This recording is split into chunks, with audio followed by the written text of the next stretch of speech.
বাংলাদেশের ফ্যাসিবাদের বিরুদ্ধে দাঁড়িয়েছিল জামাত, ফ্যাসিবাদের বিরুদ্ধে দাঁড়িয়েছিল ইসলামী ছাত্র শিবির এবং সে 28 অক্টোবর থেকে 5 আগস্ট পর্যন্ত জুলুম নির্যাতনের শিকারে আমাদের 11 জন শীর্ষ নেতা সহ 500 নেতা কর্মী জীবন দিয়েছে। 1 লক্ষের উপরে নেতা কর্মী জেল কেটেছে। 5,000-এর উপরে নেতা কর্মী 2 চোখ হারিয়েছে, 1 চোখ হারিয়েছে, হাত আছে আঙ্গুল নাই, চোখ আছে দৃষ্টি নাই, কান আছে শ্রবণ শক্তি নাই। এটার নাম ইসলামী ছাত্র শিবির, এটার নাম জামাত ইসলামী। আজকে আপনারা ভয় দেখান, তার ভয় দেখান, বলে যে আন্দোলন করতেছেন, পড়া কর্মসূচি দিতেছে, তাইলে পড়া কথা বলতেছে, অন্যরা চলে আসবে।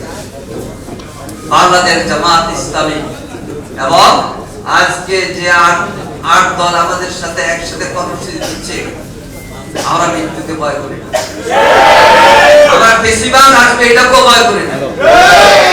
আমরা দেশের জন্য এবং ইমানের তাকিদে আগে জীবন দিয়েছি, জীবন দেওয়া অব্যাহত থাকবে।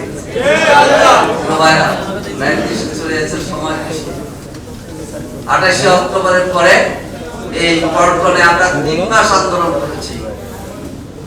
একদিকে 14 দলীয় জোট, মাঝে মধ্যে পল্টন আসতেছে, আমরা পুলিশ মাঝখানে দাঁড়ায়, আমরা পল্টনের সমাবেশ করছি, তারা ওইদিকে ফিরেছে।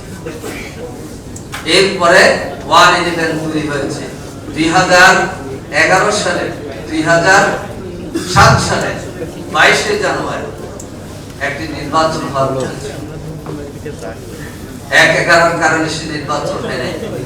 সেই নির্বাচন যদি হতো ধারাবাহিকতা থাকতো।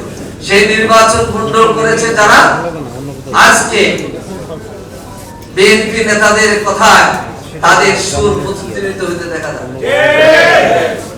আসলে বর্তমান সময়ের দাবি জুলাই গণঅভ্যুত্থানে জুলাই জাতীয় সনদের যে গণভিত্তিক টেকসই গণভিত্তির জন্য গণভোট চাই, অবশ্যই সেই গণভোট নভেম্বরের মধ্যে দিতে হবে। এই গণভোটের মাধ্যমে বিগত 18 বছরে তারা রক্ত দিয়েছে, বিশেষ করে 24 আগস্ট মানে জুলাই মাসে তাদের আইনি স্বীকৃতি আসবে এবং আমরা সব দল মিলে আগামী ফেব্রুয়ারি মাসে উৎসবমুখর পরিবেশে নির্বাচন করব। আমরা 2টি দিন উৎসব পালন করতে চাই। একটি হচ্ছে গণভোটের দিন, কি বলেন, আরেকটি হচ্ছে জাতীয় নির্বাচনের দিন। একই দিন হলে উৎসব ক্ষতিগ্রস্ত হওয়ার সমূহ আশঙ্কা থেকে আমরা বলছি 2 দিন 2টা নির্বাচন। আসলে এই ক্ষেত্রে আমরা ঐক্যবদ্ধ ভূমিকা পালন করে এবং আগামী দিনে সিলেট মোকাবেলায় অতীতে জামাত ইসলামী, ইসলামী ছাত্র শিবির, দেশপ্রেমিক ইসলামী দল এবং গোষ্ঠী ছিল।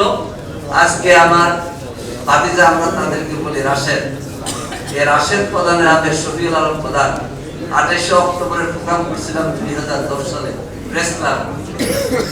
তখন প্রায় 14-15টা দলের প্রধানরা এসেছিল আমাদের গুরুর ভাই, আমরা তখন চিঠিতে কাছে এই 28 অক্টোবরে আলোচনা সভার নিউজ নিয়ে হল মামলা।